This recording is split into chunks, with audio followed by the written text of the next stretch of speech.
1977ஆம் ஆண்டு மதுரையில பிறந்த ராமன் ரஜினிகாந்தோட தீவிர ரசிகர் அப்படின்றதுனால தன்னுடைய பெயரை சூரி அப்படின்னு மாத்திக்கிட்டு சினிமா வாய்ப்பை சென்னைக்கு வந்து தேடி இருக்காரு.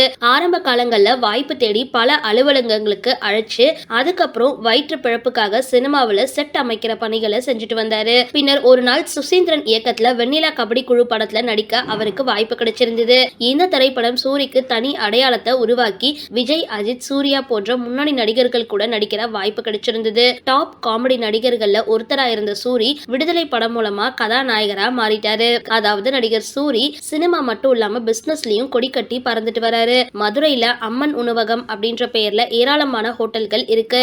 அந்த பிசினஸையும் அவரோட சகோதரர்கள் கவனிச்சுட்டு வராங்க. சினிமாவில நடிக்க ஒரு படத்துக்கு ரூபாய் 5 கோடி வரைக்கும் சம்பளம் வாங்குறாரு. BMW, இனோவா போன்ற சொகுசு கார்களையும் வச்சிருக்காரு. அப்படின்றதும் தற்பொழுது 70 கோடிக்கும் மேல சொத்துக்கள் இருக்கிறதா சொல்லப்படுது.